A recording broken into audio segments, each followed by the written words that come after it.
Welcome back to The Explainer, where we take those dense, landmark cases and meticulously break them down for your legal studies. Okay, let's just dive right into a seriously fascinating procedural clash, Jogindar Nahak versus State of Orissa. Look, if you're studying criminal procedure, you already know that the balance of power between the police and the judiciary is constantly, and I mean constantly, being tested. Well, this year, 2000 Supreme Court judgment is honestly one of the most brilliant examples of that exact tension. Today, we're looking at a case that fundamentally defined exactly who controls the flow of evidence during a criminal investigation. It's a real game changer. Here is our roadmap for today. We'll be hitting the facts of Jogindar Nahak, the core legal issue, analyzing the statutory rules, the arguments from both the appellants and the state, the Supreme Court's reasoning, and finally, the ultimate judgment. Section 1. The Facts of Jogindar Nahak. Let's get right into the gritty, inciting incident that set the stage for this entire battle in Orissa. It is actually wild how quickly a pretty standard murder investigation escalated into an all-out turf war between the police and the judiciary. So, here's how it went down. It all begins with a brutal double murder. Right in the middle of the police investigation, certain individuals step forward claiming to be crucial eyewitnesses. But they hit a massive brick wall. These witnesses feel like the investigating police officers are heavily biased. They're alleging that the police are deliberately refusing to record their statements just to shield some influential accused persons. So, what do? They make a very bold move. Skipping the police entirely, these witnesses literally walk straight to a judicial magistrate and file an application demanding their statements be recorded under Section 164 of the Code of Criminal Procedure. And here's where things get crazy. The magistrate actually accepts the application and records their statements. Naturally, when the cops find out that binding testimony is being recorded completely behind their backs, they challenge it.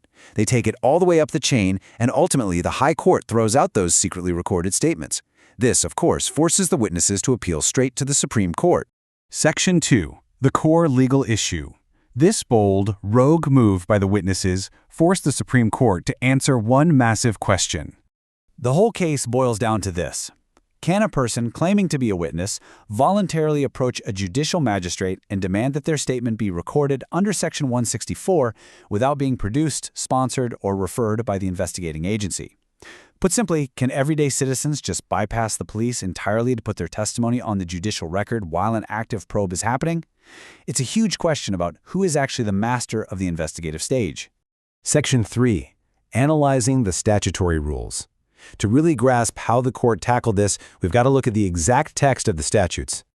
First up is Section 164 of the CRPC. And hey, for those of you updating your outlines to the new codes, this is now Section 183 of the Bharatiya Nagarik Suraksha Sanhita 2023. This statute governs the power of a magistrate to record any confession or statement. Now grab a highlighter for your notes, because you need to pay close attention to this specific phrasing. In the course of an investigation under this chapter. That one phrase, it's the absolute pivot point of the whole shebang. But colliding directly with that is Chapter 12 of the Code. This chapter lays out the statutory powers of the police to investigate offenses and collect evidence completely without judicial interference. So we've got two huge concepts rubbing right up against each other. The magistrate's power to record a statement on one side, and the police's right to run an uninterrupted investigation on the other. Section 4. Arguments, appellants versus the state. Let's see how both sides weaponize these exact same laws in court.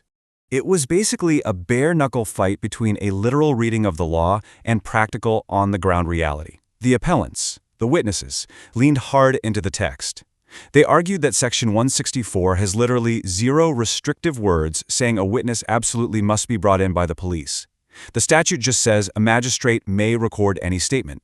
They made a really passionate plea, arguing that if local cops are colluding with murderers, a public-spirited witness absolutely must have the democratic right to secure their untainted testimony on the official record. But on the flip side, you have the state of Orissa. They argue that allowing this bypass would completely and utterly destabilize the entire justice system. They stood firm that the police are the sole statutory masters of the investigation. Think about it. If anyone can just stroll into a courtroom and get a statement on the record, the police completely lose control of their own probe. The state issued a huge warning here. They argued that wealthy, powerful accused persons would just abuse this loophole to manufacture fake evidence right from day one. Section 5. The Supreme Court's reasoning. So, how did the bench actually resolve this massive friction?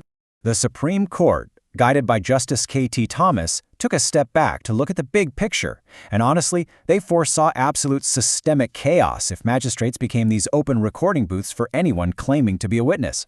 Justice Thomas zeroed in on the massive potential for misuse. I mean, imagine a highly contentious case. An influential accused could easily just hire, bought, or dummy witnesses. These fake witnesses could then sprint to a magistrate, record statements perfectly designed to mislead the court, and create false alibis that totally contradict the genuine eyewitnesses the police are trying to interview. By the time the cops finish their actual probe, the judicial record is already cluttered with prepackaged, manufactured lies. It would literally paralyze the prosecution's case before the trial even gets off the ground. So, to prevent this nightmare scenario, the judges meticulously unpacked the statutory text. Remember that phrase, "in the course of an investigation"? The court ruled that this is a restrictive qualifier. A magistrate's power under Section 164 is not some independent floating authority.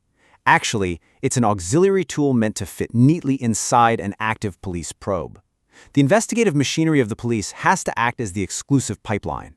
If the police haven't sponsored or produced the witness, the statement simply isn't being recorded in the course of that police investigation.